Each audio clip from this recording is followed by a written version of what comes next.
markaa ubaarka anigu nin sawna loogu dhawaaqay raysna lagu caleeba saarayo kolley suldaan anigu baa qaadhex waxaan u sheegaynaa walaalaha iyaga buursi xaqiiqda way ogyihiin ninkaa inaanu makaahilo dooran jilibkiisii reedhuura dooran cid kalena aanay dooran ee sidii xisbiga un kaambeyn dadka uu ururinayo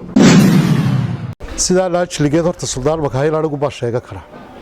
suldaan makaahil anun baa sheegan kara cid kaloo sheegan kartaay ma jirto walaalaha iyaga buursi waxaan leenahay ciddii xafladdaa tagtaay waa cid gaf naga gashay wixii kaloo dhan waad soo dhaaftay cabdiwahaabu wixii kaloo dhan waad soo dhaaftay maanta inaad sheekhulbeledkii wax ka sheegtaad maraysaa qofku markuu caadaystay inuu been dadka ku sheego uu been ka sheego dhaqankii uu been ka sheego ummaddii waxa weeyaan magacii dhannaa iyo ummaddii makaahil buu been ka sheegay way iska soo daba dhacaysaa suldaankii adeerkii buu ka xishoo waayey shalay oo u dambaysay wuxuu qabtay inakaasi meel ka dhac weyn sheekhii sheekhulislaam sheekh cali jowhar ayuu ka been abuuray shalay inamo ayuu soo taajiyey meel inamadaasi waxaa loogu yeedhay nin ka mid ah sheekh cali jowhar oo ka mida guddiga qabaqaabada inanka magacaa sheekh cali jowhar ku hadlayaay waa inan cabdiwahaab shaqaalihiisa ka mida goorta uu makaahil guddi u doortay ma nin baa shaqaalihiisa guddi makaahil ka dhigta war caqliga bilaadanka yaan la caayin caqliga bilaadanka yaan la caayin sheekhii waxa weeyaan sheekh cabdilaahi sheekh cali jowhar reer sheekh cali jowhar waa ummad ballaadhan waa ummad soomaaliya oo dhan ay garanayso waxaa loogu kaambeyn garaysanayey ee magacaa loogu yeedhanayey waa la yaqaan sheekh cali jowhar cid unbaa loo yaqaanaa ilmo sheekh cali jowhar magacaa qof cid mooye cid labaad looma yaqaano way ka been abuureen waxay uga been abuureen hadalkaa wariyuhu uu yidhi wariyuhu waxaan loo dhiibinoon bulshada uu warka ka duubaya aanay ogolayn kuma hadlo ummaddu way daawatay wayna daawan doontaa waxaa wariyaha ay leeyahay sheekh cali jowhar oo ka mida guddiga qabaqaabada inankaa magacaa ku hadlaya dadku ma garanayaan ilmo sheekh cali jowhar sheekh cabdilaahi iyo dhowr qof baa laga yaqaanaa ummaddu waxay moodaysaa tafiirtii sheekh cali jowhar ninkan magaca sheekh cali jowhar ku hadlayahay inuu ka mid yahay waa asbaabaan ku caddaynayo in arrinkaas sidaa loo dhigay waxaan leeyahay sheekhu hadduu xaflad tegayo sheekhu masaajidkaasuu xafladii ka galay sheekhu ma tego siyaasad xaflad ma tego meel kale ma tego masaajidkaasuu iska fadhiyaa hadday cid uu yeedhanayso oo cid xafladdii tegayo anuu adeerkay yahay anuu adeerkayo xafladahayga wuu iman lahaa waan ilaahay ka boqo waxa weeyaan maanta ceeb ka xun wixii kaloo dhan waad soo dhaaftay cabdiwahaabu wixii kaloo dhan waad soo dhaaftay maanta inaad sheekhulbeledkii wax ka sheegtaad maraysaa waxaa lagu leeyahay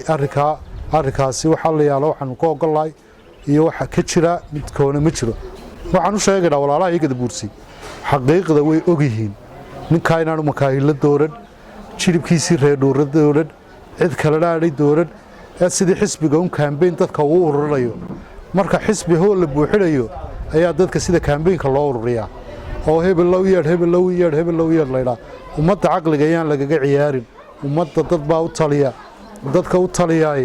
waxaan markhaatigada buursi ka yahay inaanay ninkaa cidina wadan walaalaha iyagada buursi waxaan leenahay ciddii xafladdaa tagtaay waa cid gaf naga gashay waxaan u sheegayaa dhaqanka etoobiya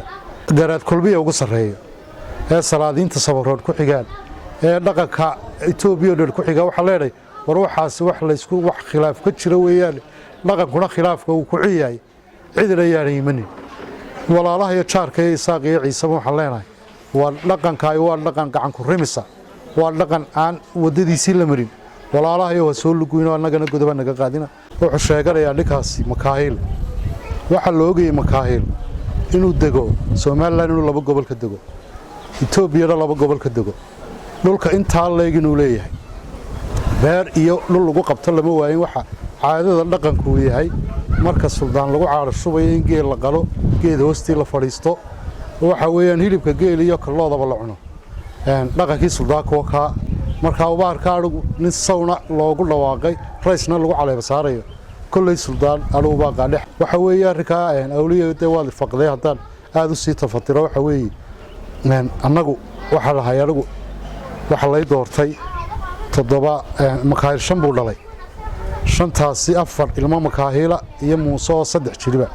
7daa jirib shir bay yeesheen markuu ninkaas isagu kaga dhawaaqay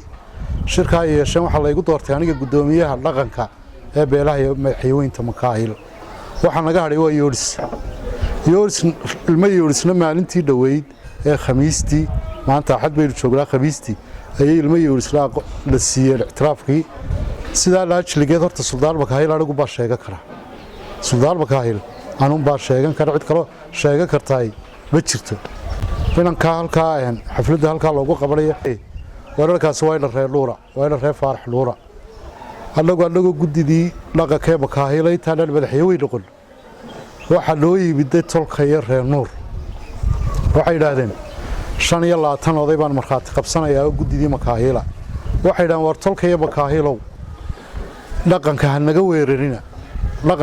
hanaga weerarina inanka anagu ma wadano haddaan suldaan dooranayno haddaan Makaahil suldaan weydiisanayno annaga idin keenayna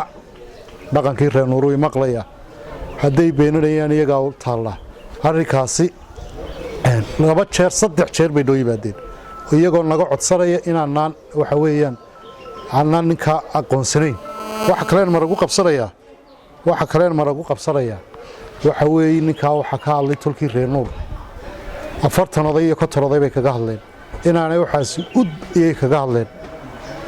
way xafladiisii ilaahay rasaasaynay gaadhay maamulka gobolka iyo taliya qaybta ka hadlay oo Suldaan Saleeman yiraahdo anagu Suldaan Saleeman baan u aqoonsana waxaan leeyahay war halkaas dhaqankii wala ma jira habaabiyay dawaan dawgiisii ahayn baa la mariyay dhaqanka weyn naqaano laba midun buu ku yibaadaa wuxuu ku yibaadaa inuu dhaxal yahay ma aha inay cidi doorato inanka labada midna kuma iman magacaana ayaanu naga sheegan